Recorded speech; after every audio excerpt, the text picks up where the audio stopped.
From the start of the First World War, Germany seized on Britain's greatest weakness, a vast empire, hard to defend, fatal to lose. The gamble was that Britain might risk everything to protect it, even victory on the Western Front.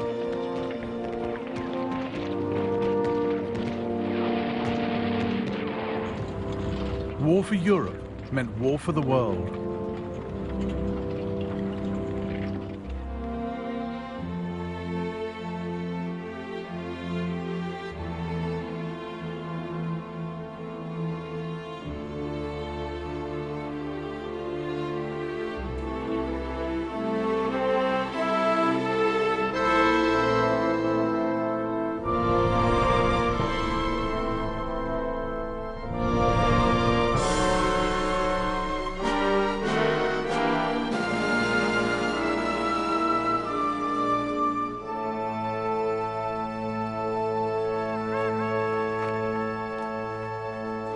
It was Germany's idea to take the war beyond Europe, but it wasn't a bid for expansion, let alone world domination.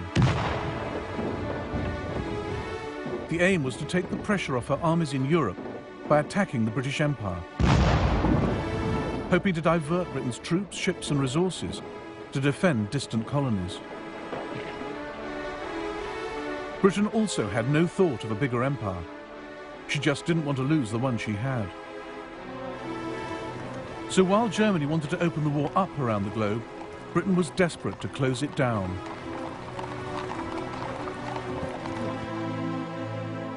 Maurice Hankey, Secretary of the Committee of Imperial Defence, realised the empire was Britain's Achilles heel and warned against letting Germany use it to distract Britain from her war effort. Forces must not be diverted to minor operations, to the prejudice of the concentration in the main theatre and the safety of the trade routes.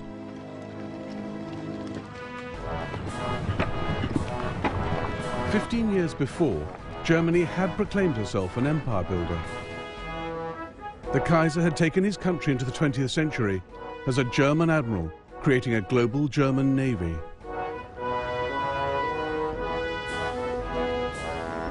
Weltpolitik was the big idea, a policy of overseas imperialism, the brainchild of his foreign secretary, Bernhard von Bülow. The days when the Germans left the earth to one neighbour, the sea to another, and kept only the heavens for themselves are over.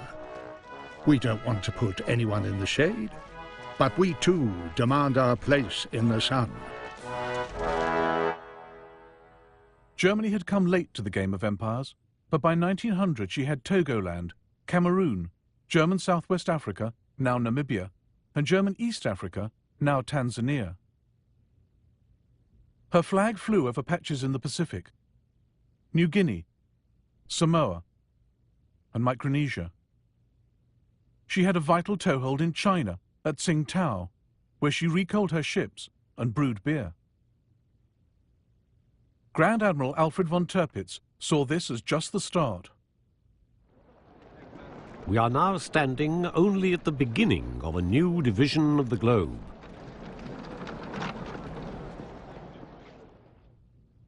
Germany alarmed the world with her imperial tub-thumping. She eyed up Puerto Rico and considered pouncing on the Panama Canal the minute it was completed.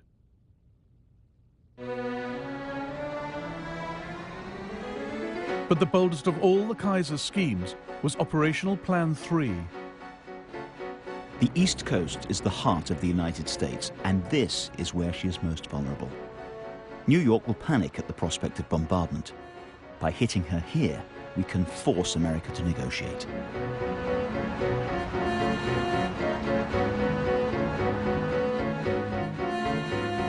Germany's secret plans from 1903 to attack the eastern seaboard with 60 ships and 100,000 men, to shell Manhattan and capture Boston.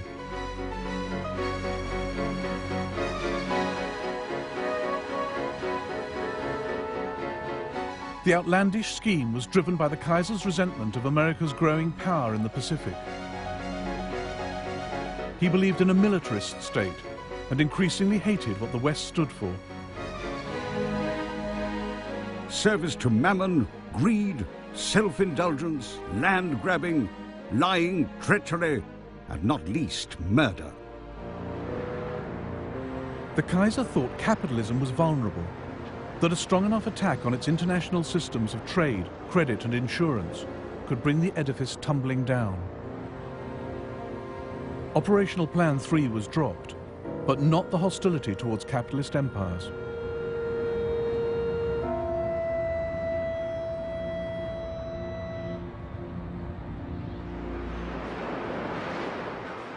By 1912, Germany had traded in Weltpolitik for a more realistic policy. Now, her military machine prepared for a European, not a global war, and the army got the budget increase, not the navy. The first day of war found Germany's high seas fleet trapped by the mighty British Navy in the North Sea. And all the German Navy had to threaten the entire British Empire was a scattered force of 17 cruisers linked by a wireless network to Berlin.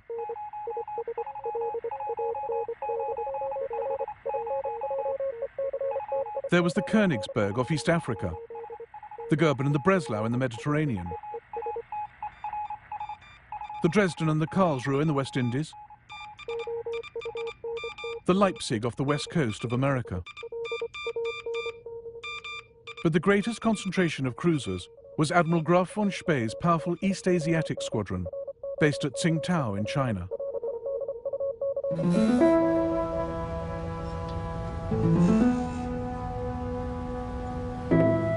Tsingtao gave Germany a huge area of operations, across the South China Sea and into the Pacific.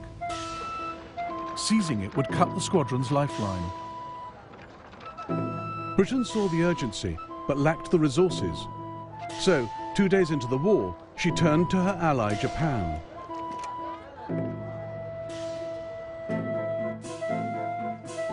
Japan was a growing power. Britain's call for naval help suited her ambitions perfectly. Together, Britain and Japan would capture Tsingtao, vital German base, and the Kaiser's pride and joy. It would shame me more to surrender Tsingtao to the Japanese than Berlin to the Russians. On the 2nd of September 1914, 60,000 Japanese troops landed up the coast, violating China's neutrality. They met up with 2,000 British and closed in on the German garrison of 4,500. It's unbearable. All we can do is sit and wait for this bunch of monkeys to arrive. Every day they get a bit closer. No one expects to get home in one piece. No hope of reinforcements.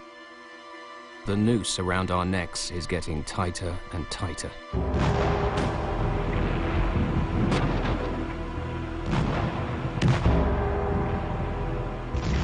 For a solid week, the Japanese battered Tsingtao. On the 7th of November, they entered the town in triumph. Some Germans sneered at the token British force for getting the Japanese to do their dirty work. The brave British.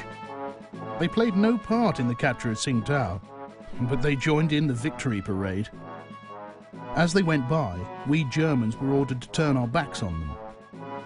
The English complained to the Japanese commander, but he simply said, well, we can't repeat the whole procession just because of that.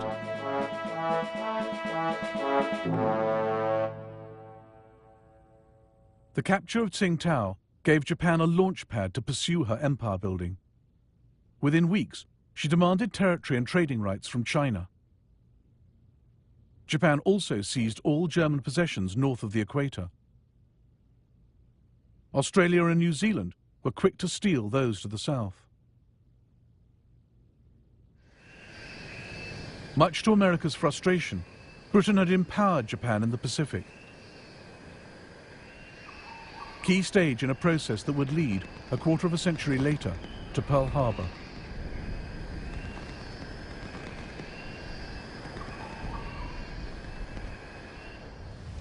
Germany's loss of Tsingtao, far from neutralizing Spee's squadron, ensured its destructive power would be felt around the globe. The best German cruiser commanders, like Spee, were fearless mavericks whom the war turned into heroes. Superb sailors with the instincts of pirates. The Kaiser had given them full authority to make their own decisions in wartime. The heavy responsibility of the officer in command will be increased by the isolated position of his ship. But he must never show one moment of weakness. Above all, the officer must bear in mind that his chief duty is to damage the enemy as severely as possible. Spee now split his squadron. The light cruiser Emden, under Captain Karl von Müller, made for the Bay of Bengal. Spee in the Scharnhorst led his other ships across the Pacific.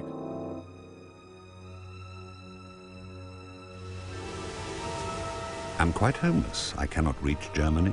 I must plough the seas of the world, doing as much mischief as I can.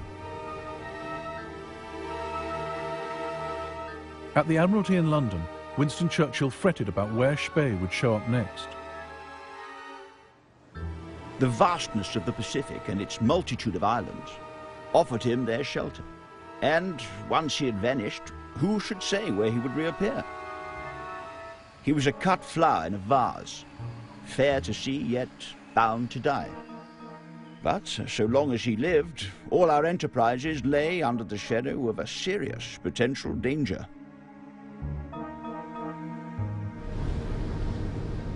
Spee had a constant worry. Cruisers needed coal every 8 or 9 days or they'd be dead in the water. He made for neutral Chile, where he had coal waiting for him.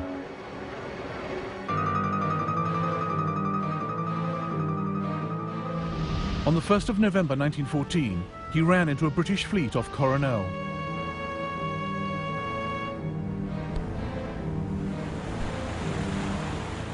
The battle which followed inspired a post-war feature film. The British commander was Admiral Sir Christopher Cradock, under orders from London. It appears that Gneisenau and Scharnhorst are working across to South America. Be prepared to meet them in company. Cradock had one ship that could outgun Spee's fleet, but she was slow and had been left behind. Now Cradock raced towards enemy ships better armed than his. He had ignored his own rule of thumb.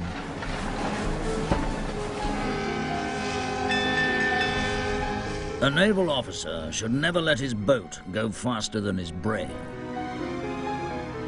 I immediately ordered Scharnhorst and Gneisenau to go full steam ahead, and within 15 minutes I was racing against heavy seas at 20 knots and came to lie parallel with him.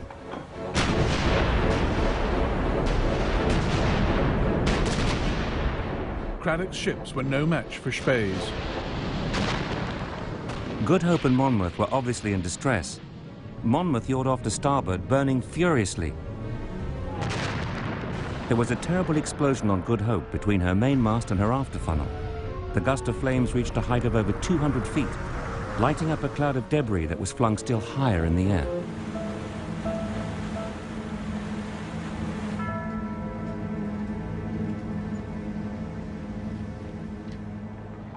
"1,600 British sailors were lost. It was Britain's worst naval defeat for 250 years. The global war was going Germany's way.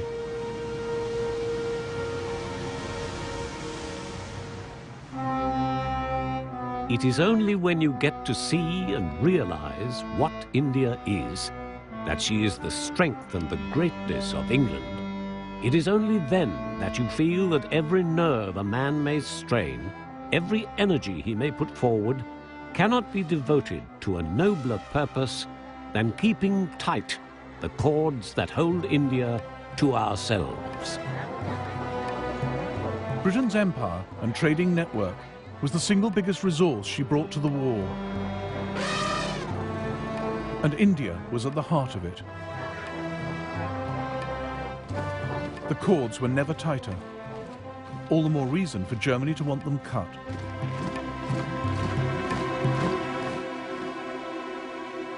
The These slender lines on the map were now the focus of intense study in the British and German admiralties, in the chart rooms of warships.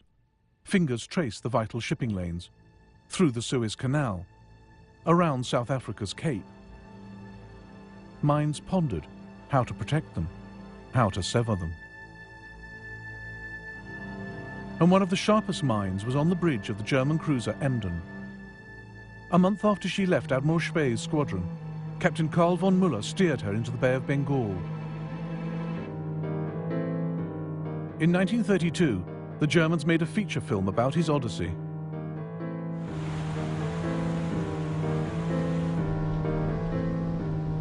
He had an indescribable power over the entire crew. He never gave orders, he just expressed a wish. From the moment he took command of the ship, he never left the bridge again. This is where he stood, slept, sat, studied the maps. This is where he wanted to be, stand or fall.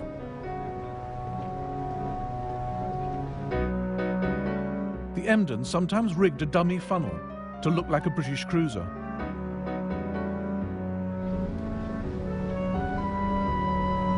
A large steamer appeared dead ahead, and thinking we were an English man of war, was so overjoyed at our presence that she hoisted a huge British flag. I'd like to have seen the look on her captain's face when we hoisted our flag and invited him most graciously to tarry with us a while. Captain Müller became famous for taking all crew and passengers safely onto the Emden before sinking their ship.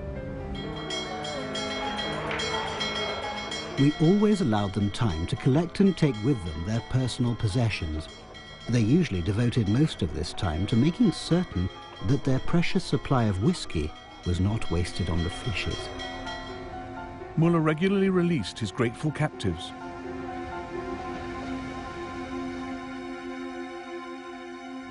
Such was the Emden's impact that the British Admiralty later drew up this chart to track her movements. Müller even had the audacity to steam into the Indian port of Madras, as a crew member recorded in his diary. 22nd of September 1914, 9:30 p.m. The Emden sneaks closer and fires 125 shots. Some hit boats in the harbour. Huge columns of fire rise above the oil tanks. The coastal defences open fire, but they all fall short. 23rd of September. We are now 100 miles away. We can still see the fires at Madras.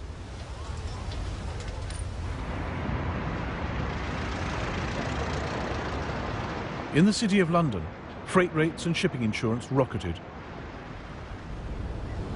At one point, the entire British trade fleet in the Bay of Bengal was kept in harbour rather than fall prey to dashing Captain Müller. Germany's rogue cruisers were starting to harm Britain's war effort. 3 transports are delayed in Calcutta through fear of Emden. This involves delaying transport of artillery and cavalry. The Cabinet took a strong view. The extirpation of these pests is a most important subject. While the Emden ran the British ragged at one end of the Indian Ocean, 25 Royal Navy warships hunted the cruiser Königsberg at the other, off the coast of Germany's East African colony. She had raided Zanzibar and sunk a British light cruiser from her secret hideout in the Rufiji Delta. The frustrated British decided to strangle all her possible bases, starting with the port of Tanga.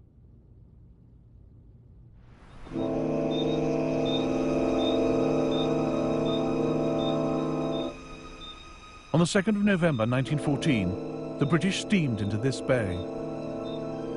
In the global war, imperial powers got others to do their fighting. Most of the British troops were Indian.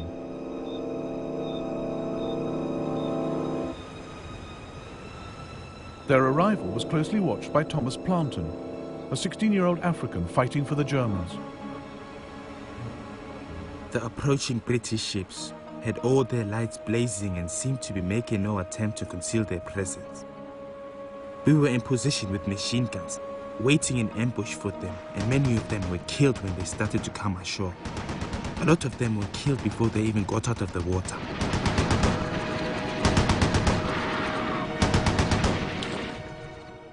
Thomas Plantin was one of 2,500 men under German commander Paul von Lettow-Vorbeck. The British thought taking Tanga would be a pushover, but they reckoned without Lettow. He was a professional Prussian soldier, hard as nails, charismatic. Von Lettow was a remarkable soldier, but stubborn and single-minded to a degree I have fortunately never experienced before. His most remarkable quality was the reckless energy with which he pursued his goals. This was often covered up by his persuasive charm, which he could switch on if he wanted to. On the ship to Africa, von Lettow had met Karen Blixen, who would later write Out of Africa. He clearly turned on the charm for her. A German officer, von Lettow, who belongs to a very old Mecklenburger family, has been such a friend to me. You should hear how they talk about him out here, as the greatest genius of the age. Despite losing men during the landing, the British now threatened Tanga. Governor Schnee ordered Lettow to evacuate the town, rather than see it destroyed. But Lettow had come to Africa to fight. It was crucial to prevent the enemy from gaining a foothold in Tanga, thus giving him a base from which to advance north. I couldn't let the governor's order to spare Tanga take precedence over this priority. Lettow wrecked the British positions himself, on his bicycle. He also called in reinforcements. 3 companies of German troops came by rail to Tanga. Here, on the 4th of November 1914, they met the British Indian soldiers, raw and poorly trained.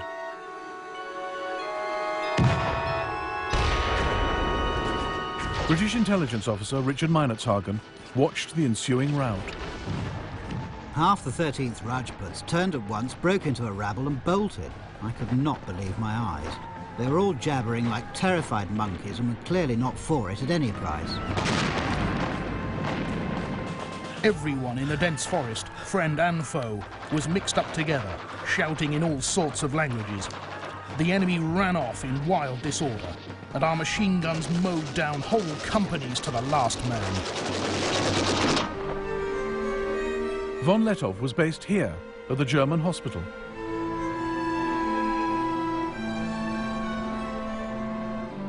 After 2 days of heavy fighting, the British sent Richard Meinertzhagen to negotiate a surrender.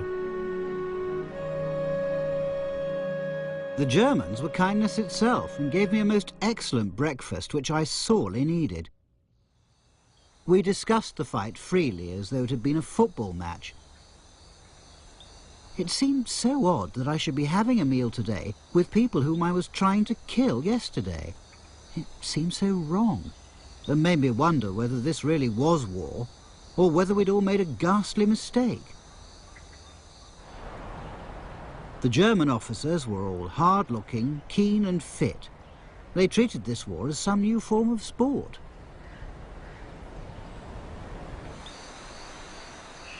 The British failed to take Tanga and suffered 700 casualties. Lettow lost just 65. Germany hailed him as a hero. A German David is fighting alone against the British Goliath in Africa. If we cannot fight by his side, at least we must make sure that he is well supplied with shot for his sling. But the British blockade of Germany prevented reinforcements reaching Lettow. Further east, across the Indian Ocean, Muller was still causing havoc. He'd sunk 2 warships and captured 23 merchant ships. On the 9th of November 1914, the Emden anchored at the Cocos Islands to destroy the British wireless station.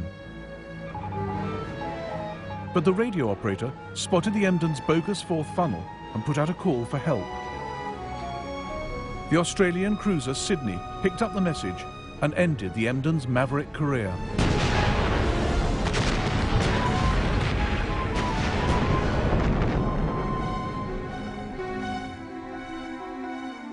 Captain Muller was taken prisoner, He and the other survivors were well looked after.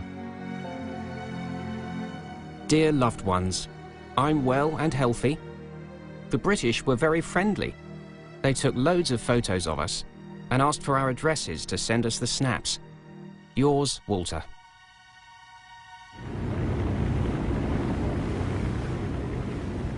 Now, Admiral Graf von Spee's luck also ran out. Britain took the risk of detaching 2 of her latest battlecruisers from the crucial North Sea blockade of Germany to deal with him.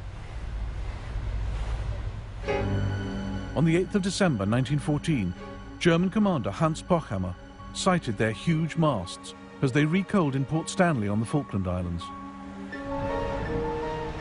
He realized the Germans were outgunned and outpaced.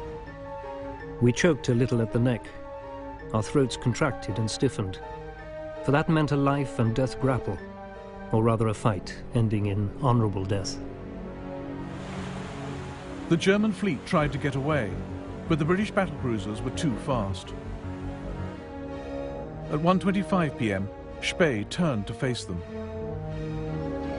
But the British were careful to stay out of range of his guns, firing their own from 16,000 yards.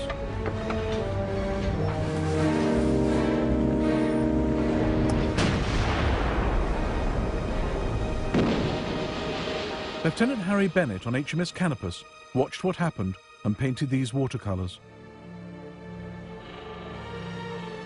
At 4:17 p.m, the Scharnhorst went down with Admiral von Spee and all hands.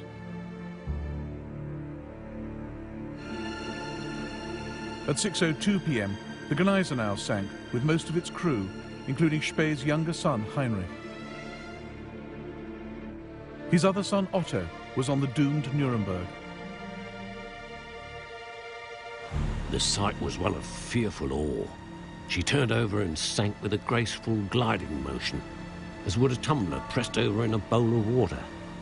Those who went down in her were game to the end, for we saw a party of her men standing on the quarterdeck, waving the German ensign as she sank, and so they went down into their watery grave. The Battle of the Falklands heralded the end of Germany's cruiser campaign. Her global war would increasingly have to be fought on land.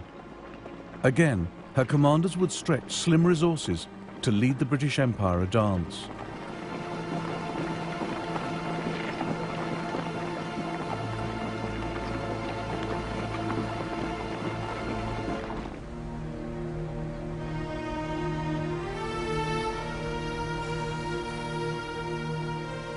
The Suez Canal presented a rare opportunity for Germany to harass the British Empire.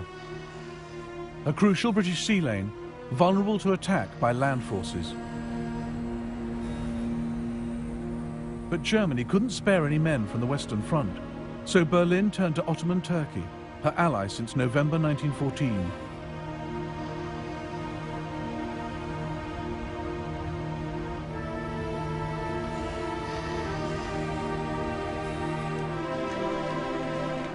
The Turkish Fourth Army was stationed in Palestine, just 150 miles from the Suez Canal.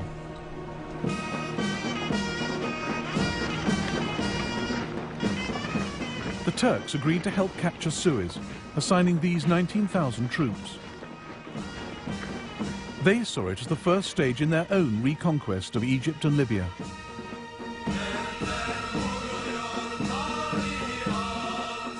We marched at night and only by moonlight. My heart was filled with a deep melancholy, mingled with great hope of success. At the sound of the song, the red flag flies over Cairo, to the accompaniment of which the advancing battalions forged ahead over the endless waste of desert, feebly illuminated by the pale gleam of the waxing moon. The Turks had to transport howitzers, floating pontoons, food and water across the Sinai Desert, and didn't lose a single man. In the early hours of the 3rd of February 1915, they reached the Suez Canal. The German colonel who had planned the operation now watched it go horribly wrong. A sentry noticed our attack and fired. The shots created panic. The English then blasted the banks with machine gun fire.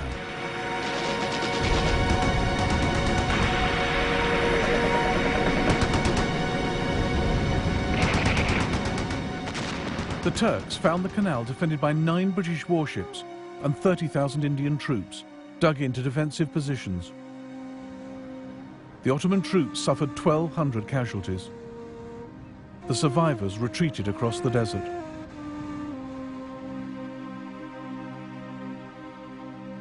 The attack had failed, but Africa was now a battleground in Germany's global war.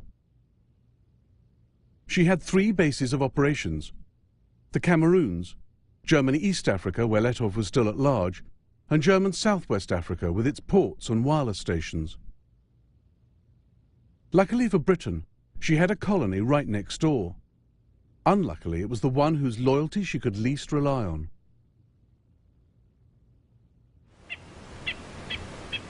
The Union of South Africa was racially diverse. Blacks, Boers, and British settlers. Just 15 years before, Britain had fought a long, bloody war against the Boers. Many still had little love for Britain. Their loyalty could not be counted on. As one commander told South Africa's Prime Minister, Louis Botha, "My men are ready. Whom do we fight? The English or the Germans?" But South Africa was ideally situated to launch an attack on German Southwest Africa. British Colonial Secretary Lewis Harcourt took the gamble. If your ministers desire and feel themselves able to seize such part of German Southwest Africa as will give them the command of the wireless stations there, we should feel this was a great and urgent imperial service. South Africa's government readily agreed because it had mini-imperial ambitions of its own. It wanted to seize German Southwest for itself.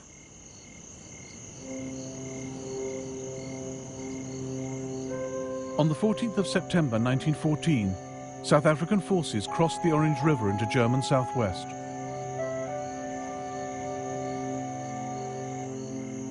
But the Germans were one jump ahead, as the South Africans found out when they paused at the watering hole of Sandfontein.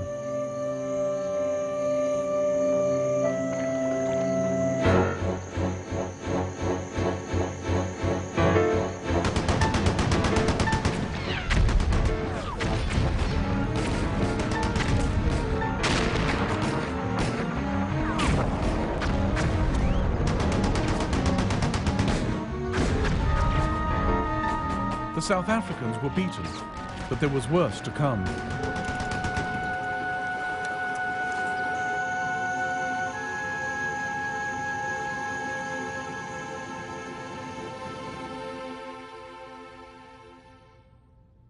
Part of South Africa now rose up in armed rebellion. Commanding the forces in the Northern Cape was Manie Maritz. Fearless and uncompromising, Maritz had fought a vicious guerrilla campaign against Britain in the Boer War. His sympathies lay entirely with Germany. I received a telegram ordering me to take a large commando into German Southwest Africa. I was determined not to fight on behalf of the British Empire, and my officers and troops were in full accord with me. In October 1914, Manie Maritz crossed the Orange River into German territory at Squeet Drift to enlist German support.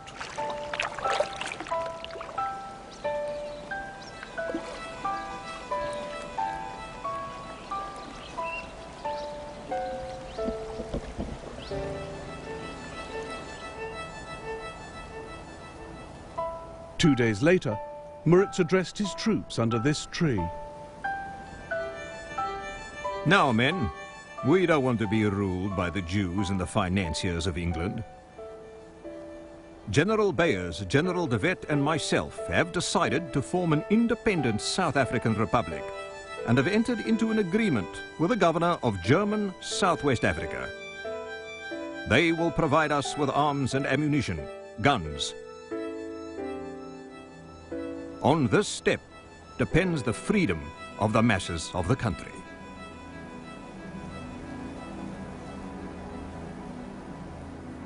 Britain's request for help had brought her dominion to the brink of civil war. In London, the Colonial Secretary Lewis Harcourt feared the breakup of the Union of South Africa. He secretly ordered 30,000 Australian soldiers diverted to the Cape to smother the rebellion. Safety of the Union is first and paramount consideration. We attach no importance to German Southwest Africa in comparison. The Australians weren't needed. In the winter of 1914, the loyal South Africans defeated the Boer rebels. This is rare film of 50 of them being led to trial in Cape Town. But they never caught Mani Moritz. By July 1915, South Africa cornered the Germans, forced their surrender, and annexed their colony. And Britain had more work for South Africa, north this time, to deal once and for all with von Lettow. London turned to South Africa's defence minister to lead the campaign, Jannie Smuts.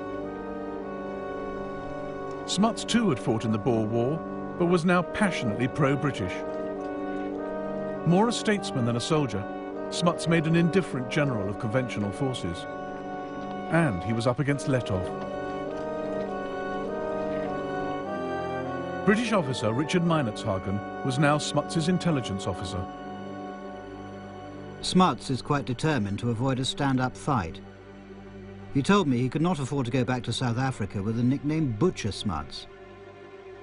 If von Lettow is clever and Smuts not clever enough, there's going to be trouble. Lettow was clever. Here, at his headquarters at Moshi railway station, he thought through the idea of depriving Britain of manpower in Europe by opening up the war in Africa. The question was, could we, with our small forces, prevent considerable numbers of the enemy from intervening in Europe, or inflict substantial damage on their armaments and troops? I strongly believed that we could.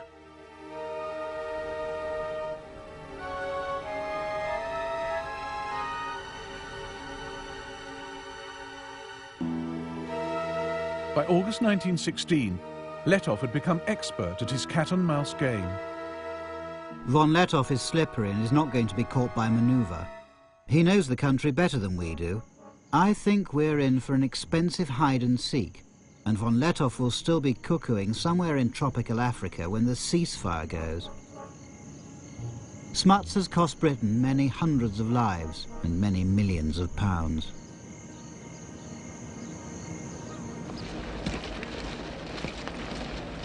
Lettow ran his force of up to 15,000 soldiers, mostly black, on scrounging and improvisation. No supplies from Germany reached him after March 1916, but he made a little go a long way, as Ludwig Deppe, one of his medical officers, noted. When there was no ammunition, Lettow would try to produce his own cartridges. If the men asked the commander for weapons or clothes, they were told, "Take it from the enemy." Lettow made war at cost price. You'd have been justified in displaying this war at a country fair with a for sale sign. Cheapest war in the world.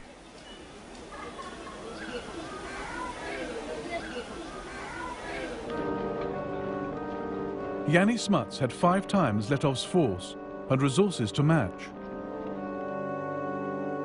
But the further he went into German East Africa, the more stretched his supply lines. And he reckoned without the killer tsetse fly. The life expectancy for his 50,000 horses was just 4 weeks.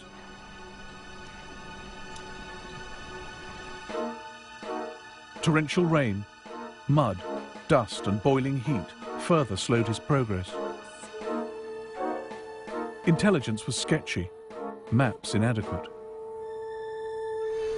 Telephone cable often had to be raised to 8 meters to avoid damage by giraffes. Thus is like warfare of bygone days.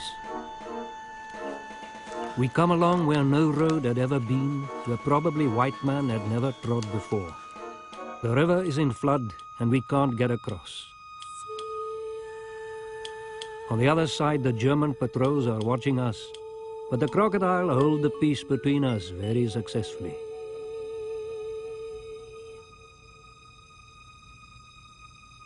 Letov played with Smuts, refusing to fight, slipping away, luring him deeper into Africa.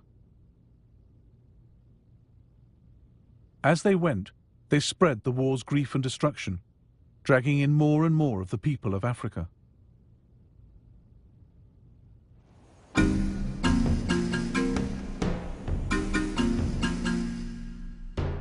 This war was being carried on the backs of black Africans.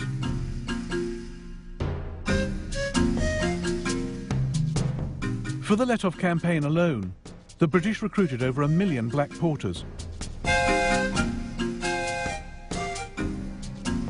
1 in 5 died from malnutrition and disease, death rates comparable with those on the Western Front. They endured their ordeal quietly. They only had duties and hardly any rights. They tumbled into the splashing mud with their heavy loads and were then ruthlessly forced to move on and catch up.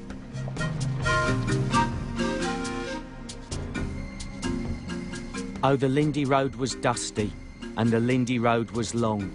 But the chap what did the hardest graft, who could not do but wrong, was the Cavarondo porter, with his Cavarondo song. It was, "Come here, porter." It was, "Amera, here, get." And Amera didn't grumble. He simply did his bit.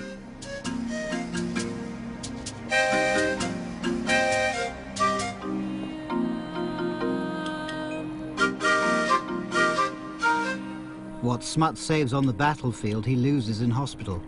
For it is Africa and the climate we're really fighting, not the Germans. Out of 20,000 South Africans, over half were invalided home by the beginning of 1917. They were replaced by black troops from Nigeria and Ghana. Recruitment of blacks soared in East Africa as well. Over the course of the war, the King's African Rifles rose from 3,000 men to 35,000. Fuloliani Longwe spoke for many black soldiers. Think of yourself buried in a hole with only your head and hands outside, holding a gun, death smelling all over the place. Listen to the sound of exploding bombs and machine guns, smoke all over, and the vegetation burnt, and of course deforested. Watch your relatives getting killed, crying, finally dead. These things we did, experienced, and saw. Letov survived undefeated to the very end, marching triumphantly through Berlin in 1919. The British never caught him, even though they turned it into an African war and set an army on his tail. But Britain and France had such reserves of manpower in their colonies that from 1914 they shipped them to Europe. Remarkable French colour photographs of the world that came to serve on the Western Front.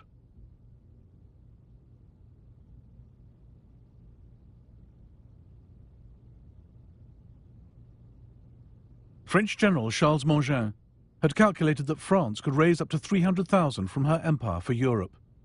No one believed him. But in fact, they mobilized double that number.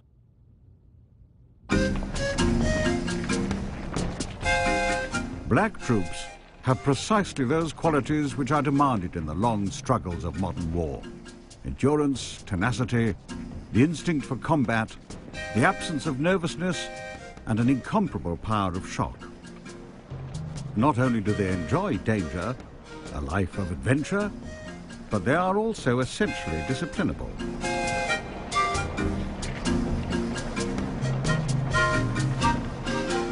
People started hiding and running away from the camp. There were all kinds of illnesses, even psychological illness. People didn't know where they were going or even why they were fighting. There were rumors that we would never come back, that we are going to be sold as slaves.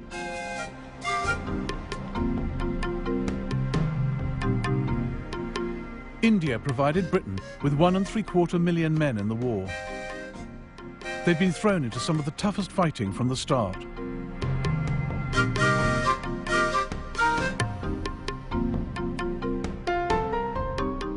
One Indian wrote to a friend,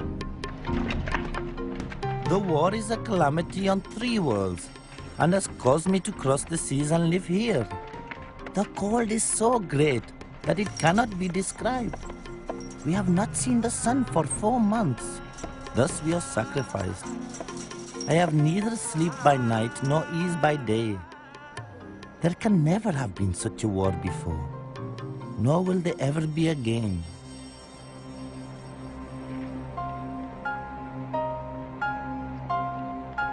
Some men, like Jason Jingo, used to the habitual racism of colonial rule, returned home with greater self-esteem.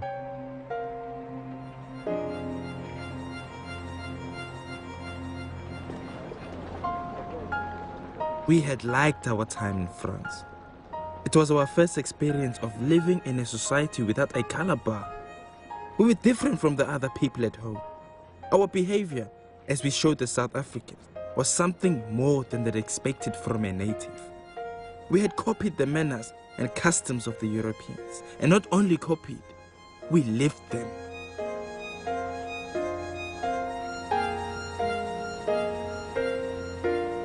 But it wasn't the same Africa Jason Jingo and the other survivors came back to after the war.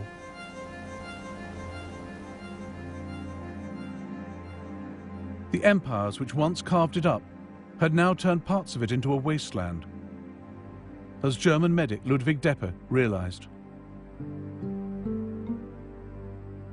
Behind us we leave destroyed fields and, for the immediate future, starvation. We are no longer the agents of civilization. Our path is marked by death, plundering, and deserted villages.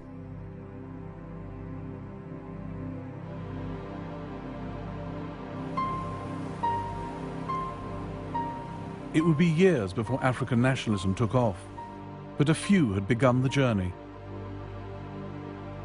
In 1914, John Chilembwe challenged the basis of the war and Africa's place in it.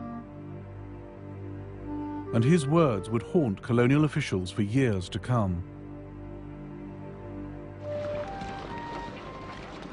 Let the rich men, bankers, titled men, storekeepers, farmers, and landlords go to war and get shot.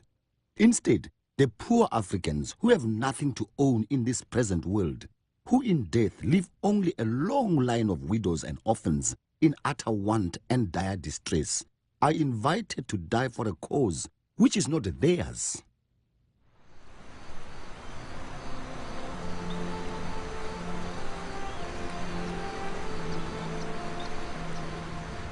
Germany had fought a remarkable global war,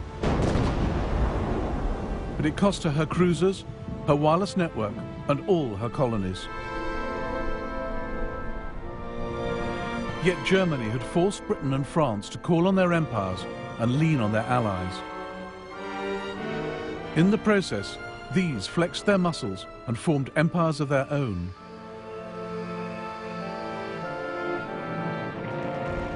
The First World War saw the last scramble for Africa. And the ideas the Kaiser had so hated, land grabbing, avarice and capitalism, had in fact been spread wider. For the moment, imperialism looked more successful than it had ever been.